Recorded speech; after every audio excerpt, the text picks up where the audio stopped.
Renato Correia, Rodrigo Luna, deputados estaduais Alfredinho do PT, Eduardo do PT, Donato do PT, vereadora Luna Zaratini, meus companheiros e companheiras.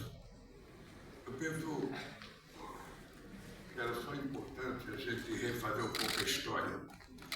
O companheiro Jade disse, isso aqui aconteceu, sabe?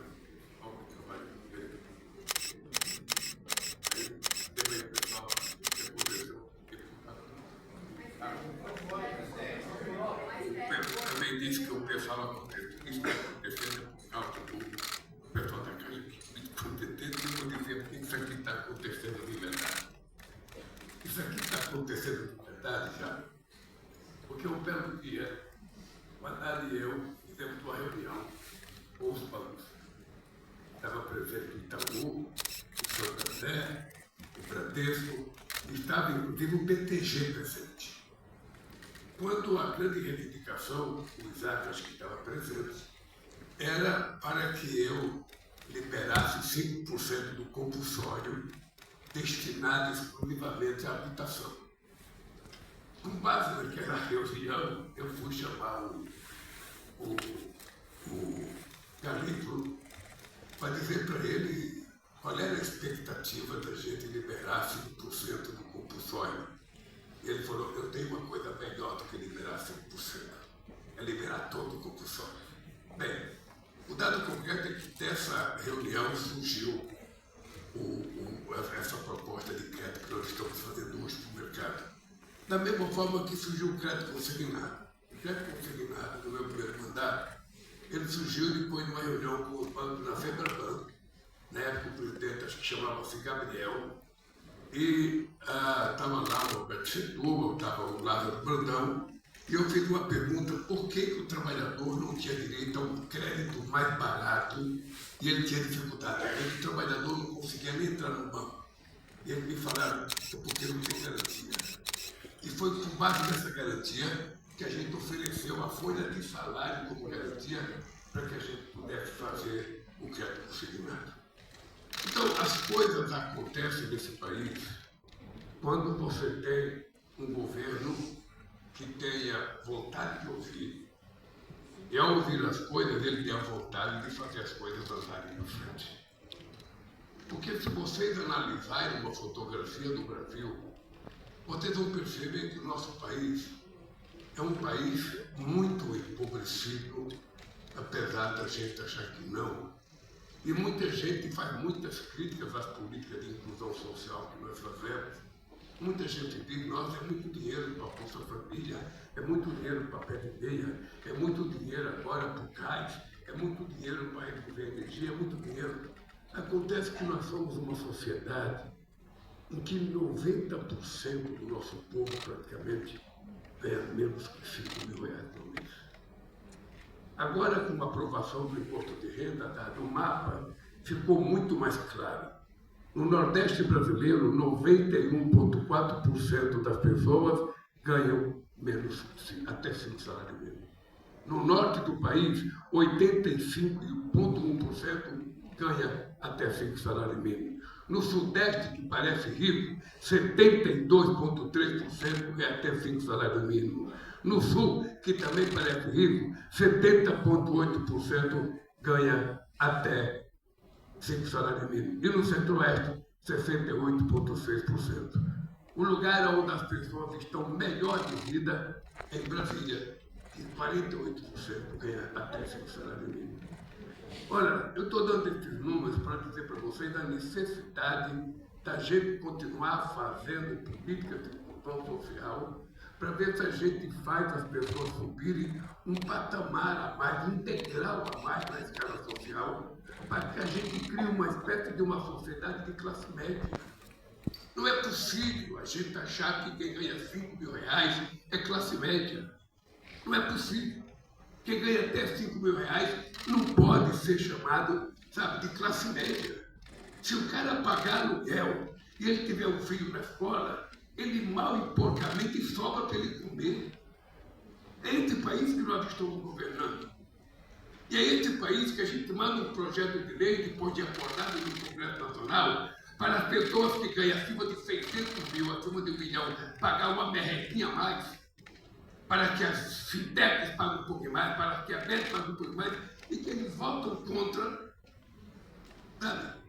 Porque esse dinheiro poderia ser para você fazer com que a gente tivesse um pouco mais de política de inclusão social. É desse país que a gente está falando. O Minha Casa Minha Vida, quando ele foi criado numa discussão mais ou menos semelhante com um grupo de pessoas. Havia uma inquietação, como é que a gente faz para acabar com o déficit habitacional que em 74, na disputa eleitoral, em que o Carvalho Pinto disputou com Pérsia, sabe? Naquele tempo se dizia que tinha um déficit habitacional de 7 milhões de casas e outro dia a gente tinha um déficit de 7 milhões de casas passado quase 50 anos. Todo mundo sabe que a maioria das casas nesse país é feita pelo próprio povo. É feito mutirão. É gente se juntar, constrói casa, faz ponto, faz identificação rural, faz qualquer coisa. E o Estado pouco aparecia para fazer as casas. Todo mundo sabe os problemas que deu nesse Brasil com o modelo do sistema habitacional, do Banco Nacional da Habitação. Todo mundo sabe que esse país virou uma república de invasão de condomínio. Todo mundo sabe. Quantas e quantas coisas, o Boulos está aqui, não sei se o Boulos era do tempo de invadir condomínio do Minha Casa.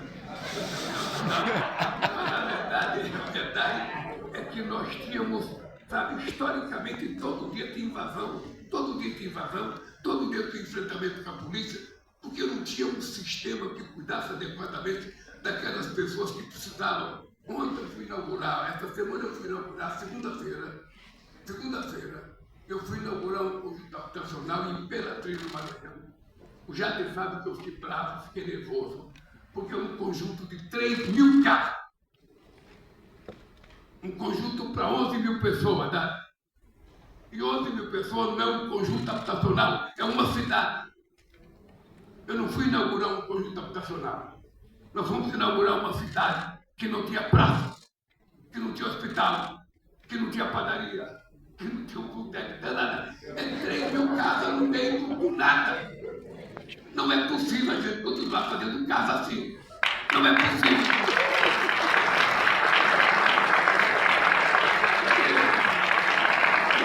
Porque a pessoa não pode pagar, a gente vai tratá-la com desrespeito. Então, assumi um compromisso com o Jader, que em março eu chamei o Jader, chamei o Carlos presidente da Caixa, chamei o prefeito da cidade, e os 4 do meu lado eu assumi o compromisso. Em março eu vou votar naquele conjunto habitacional. Você acredita que ele está parado desde 2014 e não tem uma árvore plantada?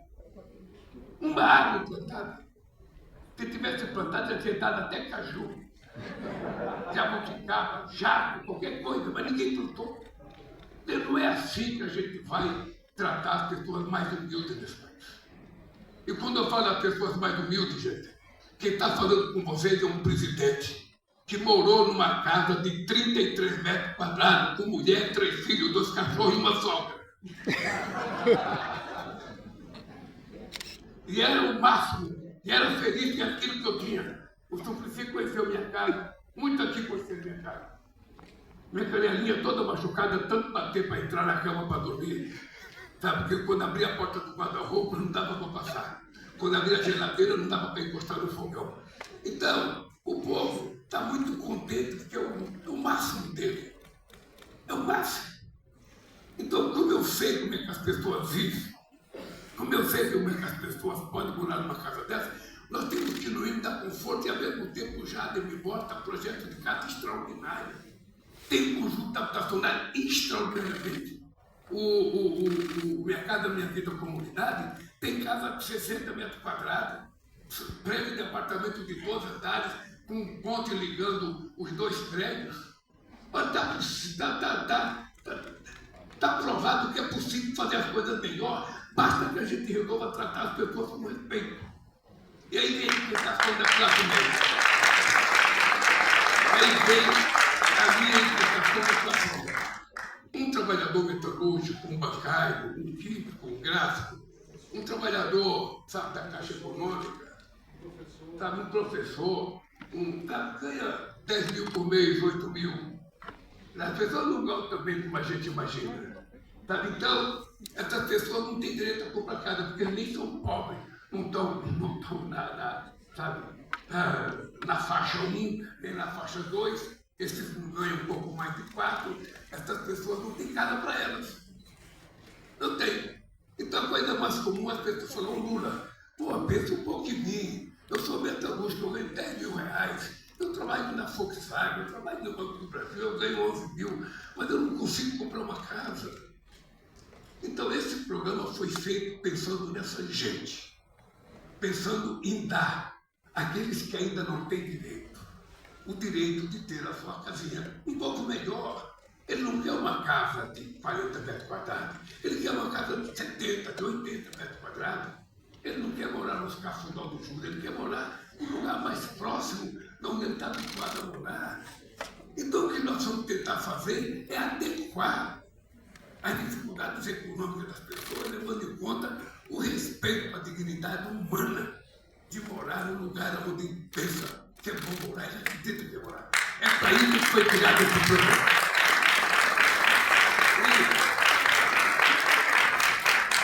O outro programa que nós vamos lançar é o programa de reforma de casa. Esse é outro dilema. A pessoa falou, Lula, eu não quero comprar uma casa. Eu não quero comprar. Mas eu estou com a parede do meu quarto caindo, eu precisava reformar. O meu neto está morando comigo, eu preciso de um quartinho para ele. Às vezes até a garagem para o carro, porque no Brasil é o único país do mundo em que o carro tem casa e as pessoas não têm. Todo mundo que quer fazer uma casa, a primeira coisa que ele pensa é na garagem. E às vezes para 2 carros, às vezes para 3. Então, sabe, vamos tirar a essas pessoas o direito de ter um financiamento. Um direito de ele chegar na Caixa Econômica Federal com facilidade, sem burocracia. Sabe? Ele pegar, porque às vezes a burocracia demora mais do que a reforma. Então é importante a gente facilitar. Por que eu estou dizendo isso para vocês? Porque eu acho que o Brasil está precisando de uma chance. Esse país está precisando de uma chance. E quem tem que dar a chance para o país não sou eu, são vocês. Vocês percebem que as coisas demoram para acontecer no Brasil. Muitas vezes a gente consegue andar 1 quilômetro para frente e quando a gente menos espera, a gente voltou 2 quilômetros para trás. Vocês têm noção do que aconteceu nesse país nos últimos 6 anos? Vocês têm noção da semi-destruição que esse país sofreu? Da falta de crédito, da falta de programa, da falta de objetividade. A gente teve que passar 2 anos tentando reconstruir. Tivemos que fazer uma coisa chamada PEC da transição, que não deve ter no dicionário brasileiro, porque não existe no mundo. PEC da transição. Nós conseguimos, antes de governar, fazer o Congresso apresentar uma PEC para dar dinheiro para a gente governar. Porque a tranqueira que governava não cuidou disso. Não cuidou. E esse país está arrumado. Esse país está arrumado.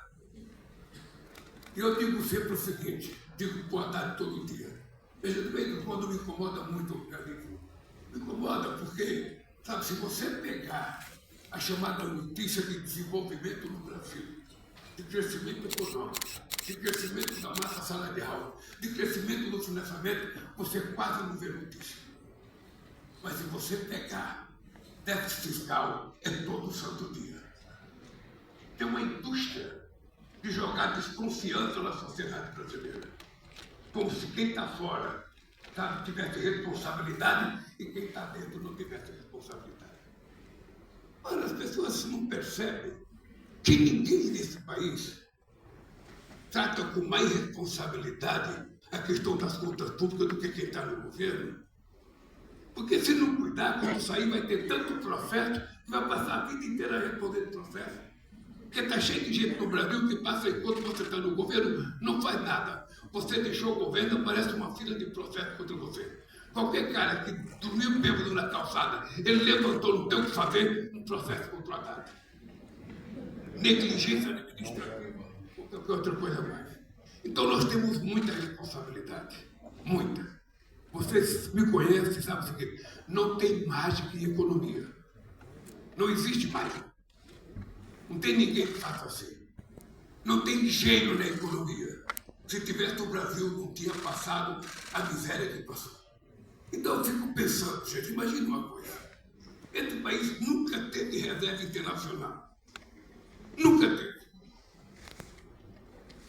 Fomos nós que criamos uma reserva de 370 bilhões, que até hoje é o que dá sustentabilidade a esse país. Até hoje. Ninguém mais fez. Porque nunca se pensou nesse país como nação, gente.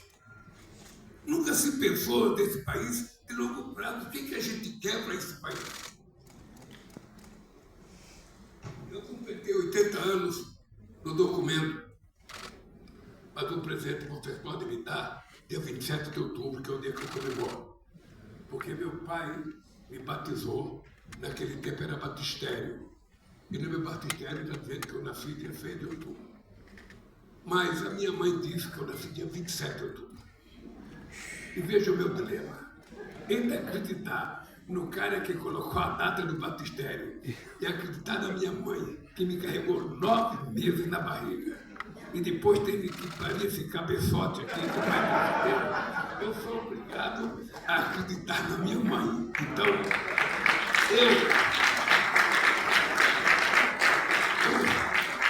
eu completei 80 anos no documento dia 6, e foi o dia que eu conversei com o Trump. Eu comecei a conversa com o Trump dizendo assim, eu estou completando 80 anos de idade e você vai completar 80 anos dia 14 de junho, no ano que vem. Ele é 8 meses mais novo do que eu, portanto, eu tenho idade de falar mais grosso que ele. Aí, eu disse, Trump, nós dois, com 80 anos, e governamos a maior democracia do Ocidente, a gente não pode passar discórdia, desavença para o restante do mundo, cara. Nós precisamos passar harmonia. Nós precisamos conversar e colocar as coisas dentro de divergência. Temos que colocar na mesa e sentar e conversar.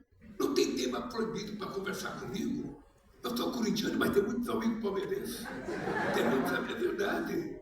Não tem nada torcedor mais fanático que um palmeirense. Mas eu trato bem. Eu gosto de conviver com as desavenças, tratando democraticamente. Então, veja, eu acho que a gente estabeleceu uma relação que nunca deveria ter sido truncada. Porque eu nunca tratei presidente de outro país ideologicamente. Sabe? Quem tem que tratar ideologicamente é o povo que tem. Eu não. Eu tenho que tratá-lo com o respeito de alguém que foi eleito e ele me tratar com o respeito de alguém que foi eleito e que me paga. Interesse de brigar com os Estados Unidos.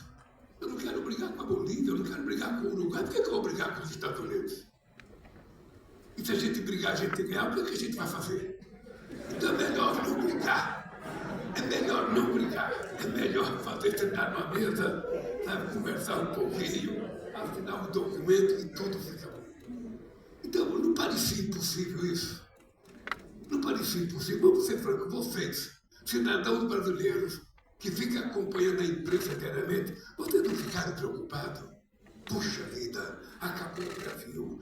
Não, acabou o Brasil, sabe por quê? Porque a nossa orientação aqui, eu tinha o Alves negociando, o Haddad negociando, o Mauro Vieira negociando, eu dizia, a gente não vai ficar chorando leite derramado, não. Se ele não quer comprar, ele vai vender na China, ele vai vender na Ásia, ele vai vender em qualquer país do mundo. Eu estou indo para a Indonésia a semana que vem. Vou para a Indonésia, vou para a Malásia, vou participar do Congresso da ASEAN e vou lá para vender os produtos brasileiros. Sabe? Se quiser vender carro, eu vendo. Se quiser vender café, eu vendo. Se quiser vender laranja, eu vendo. Se quiser vender roupa, eu vendo. Ou seja, porque não dá para a gente ficar dependendo de um país ou de um outro crescimento de outro país. Sabe, essa relação é importante porque no mundo ninguém respeita quem não se respeita. Ninguém respeita quem não se respeita. Se você acha que lambebota te ajuda, vai cair do cavalo. As pessoas respeitam quando as pessoas percebem que você tem autoridade moral. caráter. Assim a pessoa se respeita. É dentro de casa com os filhos, é dentro de casa com a mulher, é na família da gente, na vila que a gente mora, no local que a gente trabalha, nas empresas que vocês governam. Se você é empregado, não vai respeitar pela tua secretária, você está desgraçado. Então é esse mundo que nós temos que criar no país. O Brasil está precisando de uma chance. Uma chance, a gente não pode crescer e cair, crescer e cair, crescer e cair. A gente tinha acabado com a fome em 2014. 2014 a ONU anunciou que o Brasil está fora do mapa da fome. Eu votei em 2023, tinha 33 milhões de pessoas dentro do mapa da fome outra vez. Agora nós acabamos outra vez em 2 anos e meio. Aliás, eu vou para a fala agora, no sábado à noite, na segunda-feira, fazer um discurso lá sobre o fim da fome outra vez no Brasil. Mas você veja um país em que as pessoas ganham 90% até 5 mil reais. Nós precisamos elevar. Quanto mais essas pessoas ganharem, mais eles vão comprar casa, mais vocês vão melhorar a qualidade de casa, vai melhorar a qualidade do carro, vai melhorar a qualidade do televisor, vai melhorar a qualidade da comida, vai melhorar a qualidade da roupa das pessoas. Esse é o país que nós queremos construir. Esse é o país. O país não comporta mais bandidos. O Brasil não começa mais pessoas que prometem, quando você vai ver, não tem nada. E isso só vai ser resolvido se a gente colocar o pobre no orçamento da União. O pobre tem que estar no orçamento da prefeitura, o pobre tem que estar no orçamento, sabe, do Estado, o pobre tem que estar no orçamento da União. Se ele não tiver no orçamento, ele é tratado como invisível. Como invisível. Eu fui uma vez entregar uma casa no canal da Malária. Aqui alguém deve saber, lá em Recife, Olinda. Mas eu cheguei numa casa, a casa que tinha, não sei se ela tinha 30 metros quadrados. Mas eu, quando cheguei na casa, me deu um desespero. Eu fiquei falando para o governador e para a Maria Fernanda, que era presidente da Caixa. Não é possível a gente entregar uma casa dessa em nome do governo. E a mulher do lado fala, presidente, não reclama não. Isso é o céu para mim, presidente. Vamos lá ver onde eu moro, isso é o céu para mim. Eu não sou adepto da teoria, sabe, de que é melhor pingar do que secar. Eu não sou adepto dessa ideia. Ah, você tem que morar mal porque era pior. Não. Mas, gente, morei num quarto-cozinha quando eu vim de São Pernambuco para cá. Eu morei num quarto-cozinha na Vila Carioca.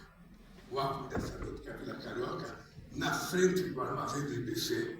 Eu morei num quarto-cozinha com 13 pessoas. Então, sabe, eu cansei de miséria. Cansei. E eu acho que a gente tem que dizer que ninguém gosta de ser pobre, ninguém gosta de morar mal, ninguém gosta de vestir mal, ninguém gosta de comer mal. A gente só não é melhor porque a gente não pode. E quem é que pode ajudar? O Estado. É isso que nós temos que fazer. Eu quero parabenizar vocês. Isso é a fundo o compromisso de construir essas casas junto conosco. Porque a gente não acreditava que fosse possível fazer um programa como Minha Casa Minha Vida.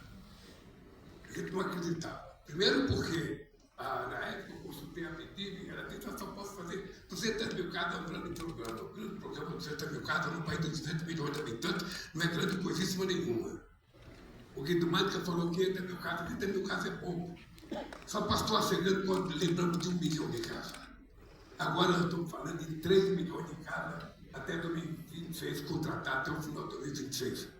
Ainda é pouco, porque vocês estão adquirindo conhecimento, mais conhecimento tecnológico, é preciso melhorar cada vez mais a qualidade da casa, inovação. Sabe? Não pode fazer a mesma casinha de sempre. A casinha sem muro, a casinha, sabe, que não tem uma porta de ferro, sabe? É preciso